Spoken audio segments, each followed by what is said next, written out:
what people would say is part of the job.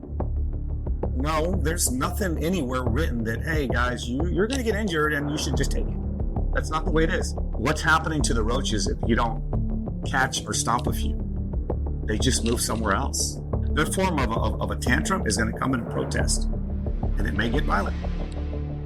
And it may turn violent if they're going to try to remove them, because their protests are usually illegal anyway. They're against the Constitution. They're not peaceful.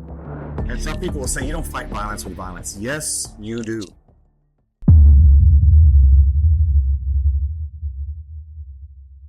The opinions expressed here do not necessarily reflect those of our sponsors. Blu Wolf Podcast. This episode of the Blu Wolf Podcast is brought to you by Blue Line Professional Inspections. Check out blinspections.net for all your inspection needs, including home inspection, wood-destroying insect inspection, sewer drain inspection, and on-site water treatment inspection. Blue Line is a first responder-owned business. Welcome to the Blu Wolf Podcast. I'm Willie Cantu. I wanted to talk about this new story that is out in the news, and it's in several news organizations, as well as periodicals from local San Antonio reports. And it has to do with this SAPD UTSA crime reduction initiative. I'm not exactly sure what they're calling it, and it doesn't matter to tell you the truth, but there's a new story that came out basically saying that UTSA violent crime in San Antonio hotspots plunged 37% under new policing strategy. Now, mind you, that's the headline on that. And I have to say, to begin with, especially since I'm talking about it, that I'm happy that they're trying to do something about crime, because we all know that crime is up in the nation, obviously up in the cities. And I'm for, obviously, solutions to quell it and to lower it. I frequent San Antonio. I don't live in San Antonio, but I frequent San Antonio a lot. So does my family, friends, relatives. And lower crime helps keep them safe. But what I don't like is when you're beating around the bush to try to stop or quell it, like we're talking about, reduce it. And you know that it's going to take a long time to get there by whatever method you're using. And the method that they're using is to satisfy the anti-police whiners, the crybabies, the ones that are the hug-a-thug people that are so worried about criminals' rights and how many minorities are in jail, the statistics there. They are the big driving force of why we beat around the bush when we're trying to reduce crime. I won't say it's easy. It never is. There's millions of people in San Antonio. I couldn't even begin to say how many criminals there are. And what's a criminal? Is it a petty theft? Is it a murderer? Capital murderer? Arsonist? Things like that. But a crime is a crime. This story in the Express News it was on the front page, large, all the way across the newspaper. And what that shows is that they're trying to sell to the city, the citizens, that, hey, look, this initiative is working and crime is down all across the city, 37%. So if you read the article, and the link will be posted here, on its face, if you read it all, it is not lying about anything, but it's talking about the experiment that they are conducting with the SAPD. And it is an experiment. It has been designed by UTSA professors, academics, who, and I don't know if they claim to be experts or if they claim whatever expertise or field that they claim. I don't know that. Obviously, it has to be in criminal justice of some sort if they're going to get involved in this. But when you create an experiment, they have a process, and that process is followed, whether it be step after step or all together. And they know that if you don't follow that process to the T, on a kind of a regular basis, then the numbers won't show correctly. The outcome won't be as they want to, because it wouldn't be fair if you don't apply it the way it's designed. And again, that's great, but what I'm seeing with the way they presented it, and then you read the article and the way they tout it, is that crime is down all over San Antonio, and 37%. But when you read the article, and there's other articles that have picked this story up, it's really saying that crime is down 37% in the hotspots. Now, let me explain the hotspot. They, again, the bean counters, the number, the people that look at the numbers, they have determined that there are several hotspots within San Antonio, that this is where the majority of the crime is occurring. Violent crime, mind you. I need to say that. Not theft or traffic, anything like that. We're talking about violent crime. And now, violent crime is defined in different ways. The DOJ defines violent crime in a different way as well. So obviously, anything that I would say that could be injurious or deadly. So the hotspots, and what I determined and actually verified, many of them are in apartment complexes. And every once in a while, there's some that are in parking lots and of certain areas that are having a lot of problems. Let's say Ingram Mall. They're that's one of the hotspots in the parking lot. And Ingram Mall is Ingram Mall. If you know San Antonio, there's a lot of stuff that goes on there. I've known about Ingram Mall, for a long, long time. I try to avoid it when I can, but, even North Star Mall is getting bad too. It hasn't been for a little while. But you have to think, these hotspots, these apartment complexes, they are investor owned. They are privately owned by a group of investors. And when I lived in apartment complexes, they hired security, or they gave a discount or a free apartment to a police officer for security. If obviously, and I know I'm talking common sense, that these apartment complexes may or may not be gated. Many of them will have fences around them. They'll have 1 to 3 to 4 entrances to the apartment complexes, depending on the size.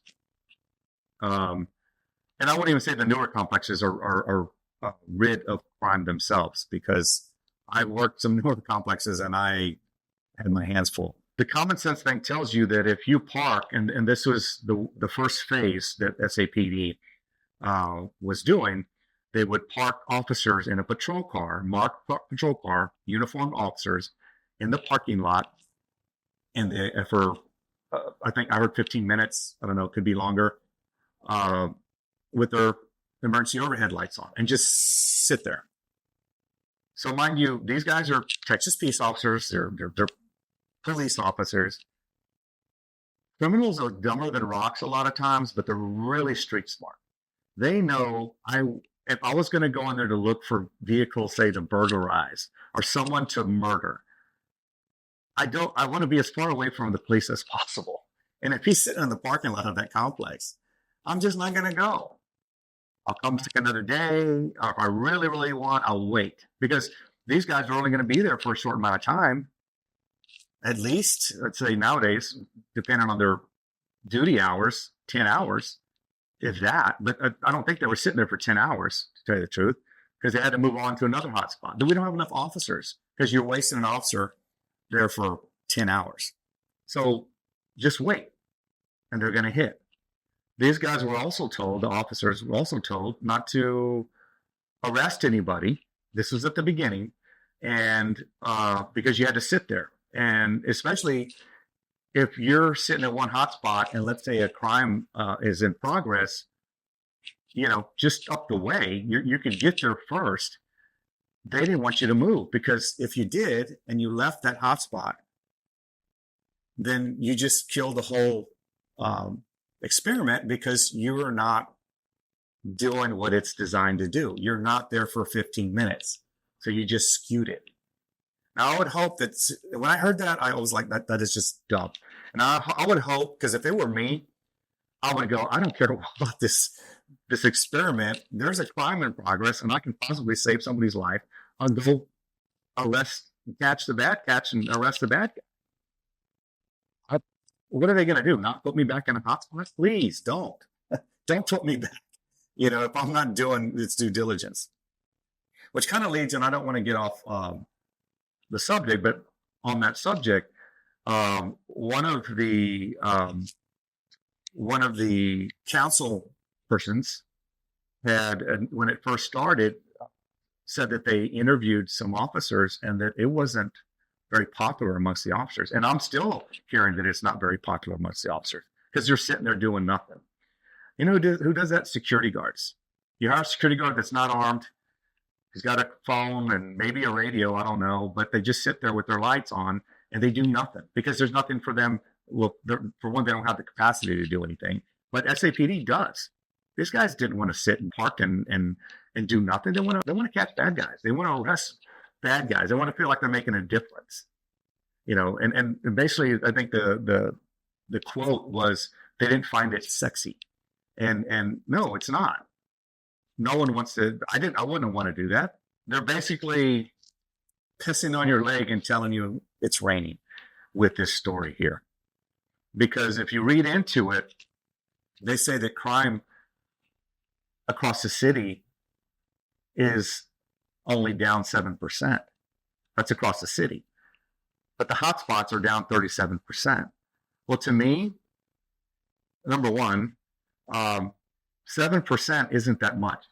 7% can also be attributed to just the ebbs and flows of life, just the way things don't run like this in life. In my own life, things are great. And then, you have a dip, something happens, I don't know, a car wreck, death of the family or whatever. And, time goes on and we get back up and that's just the way life is. But 7% can be attributed to it.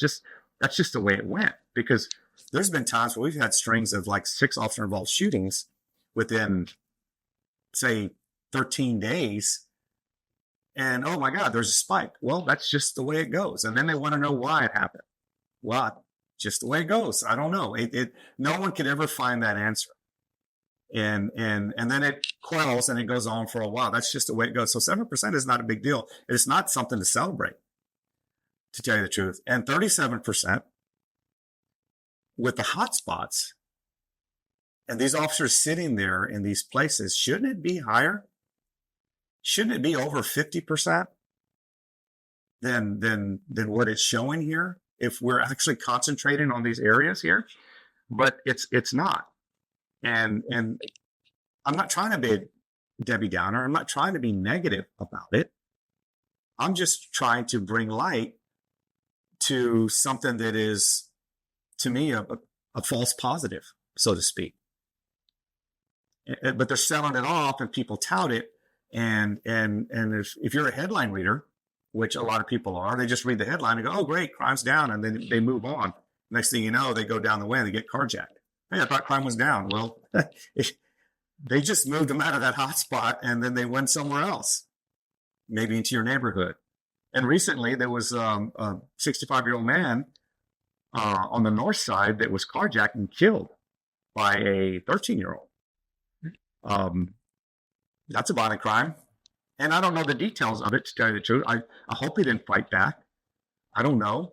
But maybe this kid just said, you know what? I want to feel like a tough guy, and I'm just going to shoot this guy because now I'll have a murder under my belt. And hence he starts his criminal career.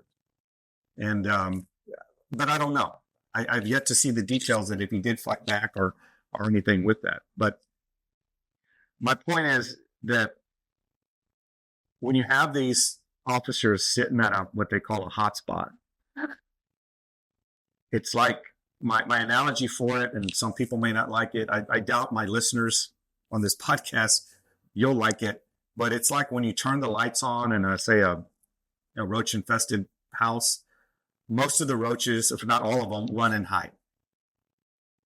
And what you're supposed to do is try to stomp a few, try to kill a few, and eliminate it, because that's what you're trying to rid this room, our house, of these bad things, these roaches. But in this hotspot initiative, if these officers are sitting there and the officer's representative of the light, you flip on the light, and the criminals, don't go there, they're not making any arrests. They're not even trying to stop these criminals. I'm not saying physically, it's just an analogy. If some of these liberals are listening to it, you're going to sell that I'm encouraging you stop the crap out of people. Sometimes that's necessary, but that is the analogy. So what's happening to the roaches if you don't catch or stop a few? They just move somewhere else, or they stay hidden until the lights turn off and they come back. And studies have shown, and it's mentioned in articles, that they've seen an increase in the outlying areas of the hotspots. Well, there you go. So there went the roaches somewhere else to be roaches, do roach stuff, somewhere else. I'll even give you a little example. One certain county, they had a large population of parole violators that lived there. Why was that? Was because the local police chief had said that he wasn't going to arrest parole violators because that wasn't his problem. It's a state problem. So the parole violators learned that, and they were like, well, hell, I'll just go to that county, that city, and I can roam freely because he's not going to arrest me. He don't care. Even if they stop me, they're not going to arrest me on a parole violation. And it's ridiculous because a parole violation is a warrant that commands any peace officer or law enforcement officer to arrest you and take you before a judge.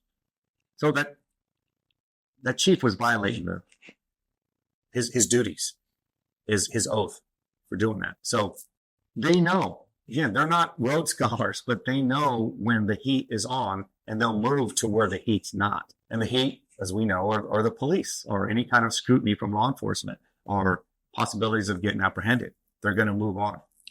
That's the issue with these things. On top of saying that they're selling something that isn't really making as much of an impact as they're saying it is, this initiative, this program, was supposed to be implemented in San Antonio. And they've done this in other cities, mind you, Dallas, for example. The design of the program, now remember I told you that the program has to be conducted as they designed it. The design of this program is supposed to be all together. Instead, San Antonio opted to do it in phases. So you just totally screwed up the whole experiment on your own. I don't know if it has to do with money or it has to do with the anti-police crybabies. And now I have to say this, the anti-police crybabies, Act 4SA, there was some coalition that I'd recently seen. But Act 4SA is a big one here in San Antonio. The people that listen to them are in our city government. Now, our city council is mostly consisted of liberals. And they listen to these people. I don't know why, because they brought nothing to the table that works. Absolutely nothing. Tried to defund the police, didn't work. They tried to have this justice charter. It didn't pass. Nobody wanted it because it didn't bring anything good to the table. But we still listen to them. Would you take your car back to a mechanic who didn't fix it twice? Why are we listening to these people? And I know why, because they're afraid of the tantrum they're going to throw, just like a kid in a department store. Lay on the floor, kick their legs, scream and yell, cause attention to you and them, and then I have to somehow discipline them. That's what they're afraid of. Is that their form of a tantrum is going to come in and protest, and it may get violent, and it may turn violent if they're going to try to remove them, because their protests are usually illegal anyway. They're against the Constitution. They're not peaceful. So that is one thing. The other thing is, with that, they understand that when you're going to fight crime, and they know this, and some people will say, you don't fight violence with violence. Yes, you do. All the underlying feel-good stuff, like we need to work harder on substance abuse, mental health issues, economic strife. Yes, I agree with that. And by all means, work on it. But we in law enforcement and to suppress crime, we can't wait for you to figure out how to fix those. Because those have been around for a long time. Why haven't we figured it out? So here we are. And that's the excuse. They'll tell you, we need to wait. We have these other ideas and see if they work. Well, then crime still occurs. The big issue is that, or the biggest problem with that is that these people that are telling you that, they know that. They're just trying to prevent the officer from having to use force. That's flat out. That is what it is. Again, the hug-a-thug problems that they have is they think that if you just be nice to these criminals, that they're going to stop. And we haven't seen that. We haven't seen that. They're criminals. And a lot of crimes are driven by drug addiction. And being nice to somebody who's got a habit, a physiological habit where their body craves the narcotic, if they don't have it, they'll do anything. I used to make calls where grandma is reporting grandson who came into her house and took her TV from in front of her while she's watching it so he can go sell it for dope. That is not an exaggeration. I've made calls like that.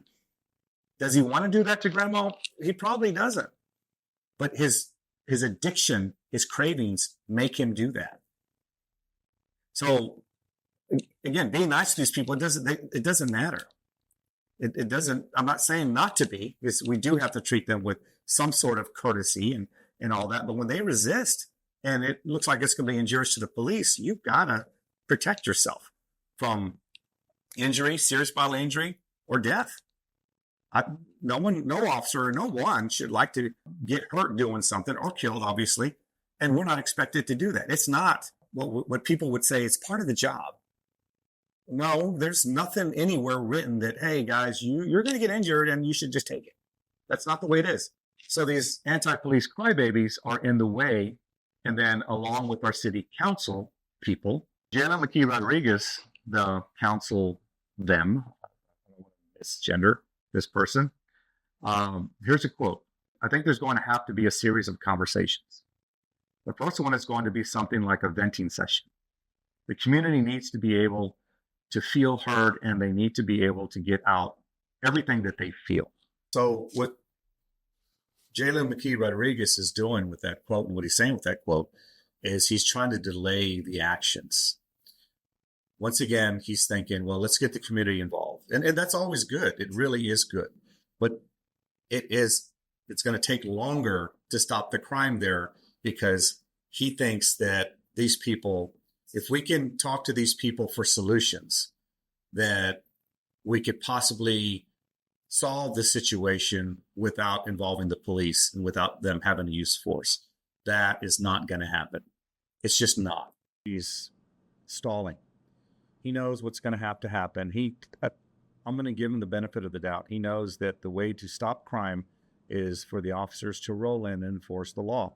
And he also knows that when they do that, that there's going to be force involved, use of force involved.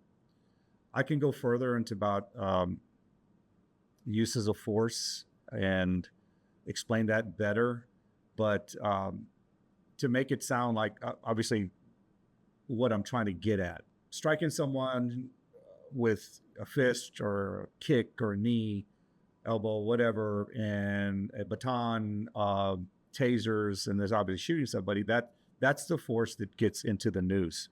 But police officers use force all the time. And before that, just upon an officer's presence, which is why we wear the uniform, the badge, the patches, the gun belt, with the show that we have, the capability of using deadly force or whatever other kind of intermediate weapon we may have. That in and of itself, just the sight of us, are supposed to make people comply and or stop what they're doing, not to scare them. I mean, the fear should be, well, I don't want to break the law in front of them, period. And that's the whole reason for our presence. When that doesn't work, then the officers use their voice. That doesn't work either. So almost always it's going to have to end up going hands-on. And that is because of what society's allowed. They've allowed to demean the officers, totally disrespect us, sit there with your camera, call us a bunch of names, and we're just supposed to let it run off our back like ducks. Now, most of it we do. But some people get downright ugly. They get in your face. They get too close. And when they get too close, I don't know what your next move is. I'm not a mind reader, but that's where it's gotten. So if Jalen McGee and these other anti-police whiners, Ananda Thomas of Act 4SA, instead of crying, I would know that you're going to be crying about all the things involved with the police, but why don't you equally tell your constituents and all the criminals to comply? You don't even sell that.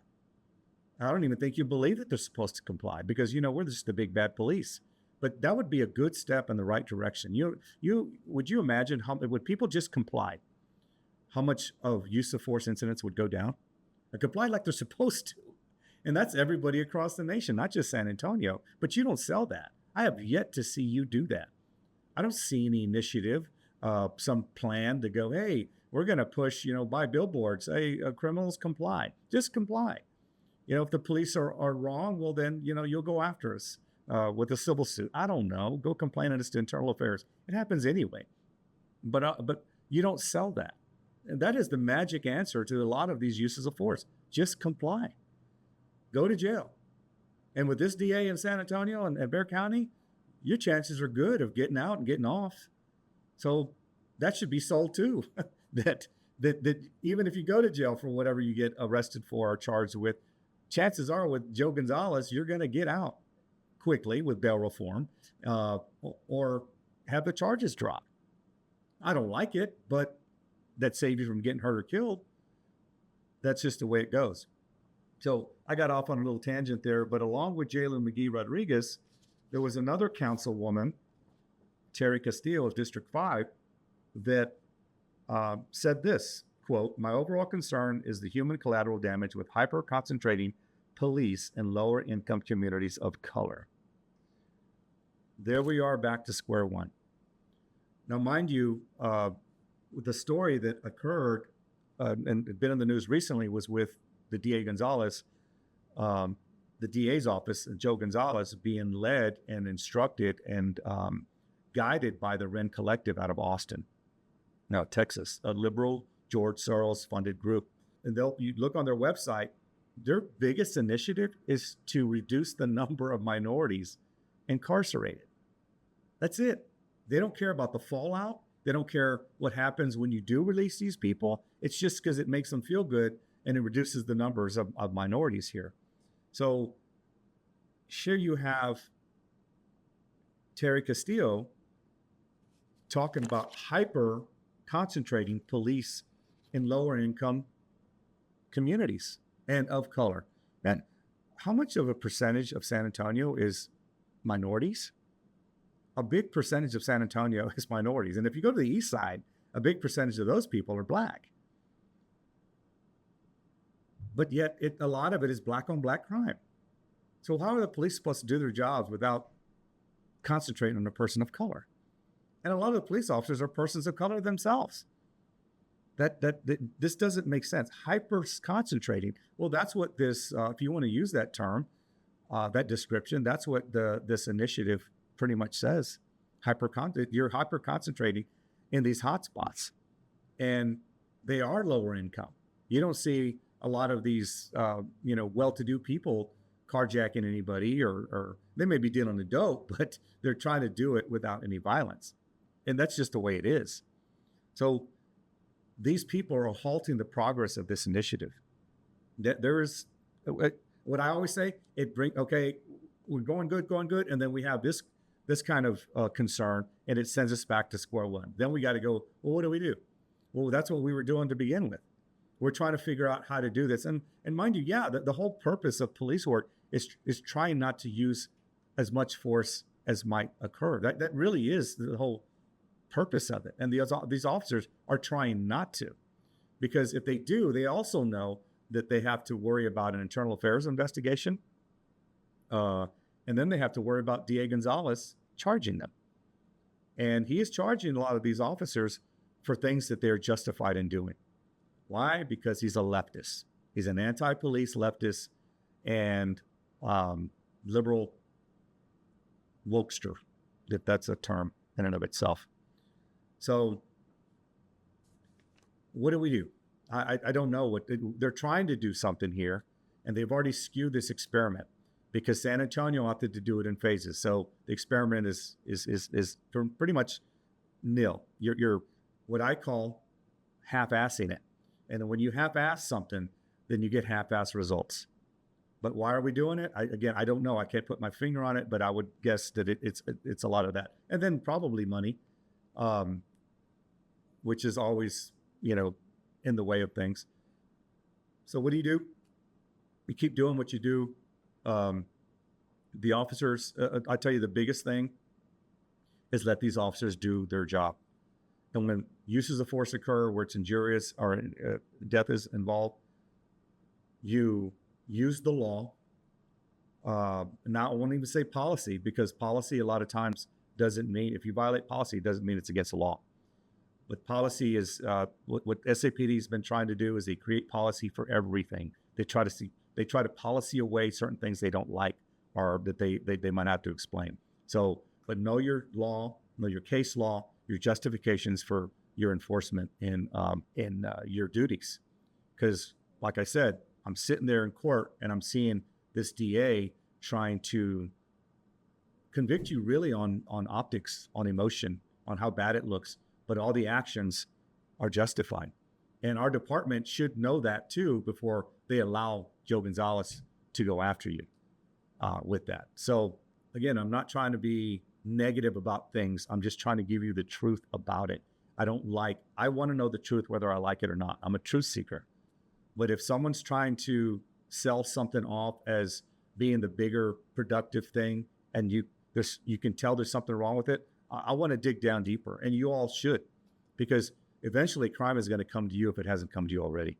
Wow. So just be safe and be vigilant. Situational awareness is key. I would also say invest in a weapon and learn how to use it right, and give me some feedback. I appreciate y'all listening.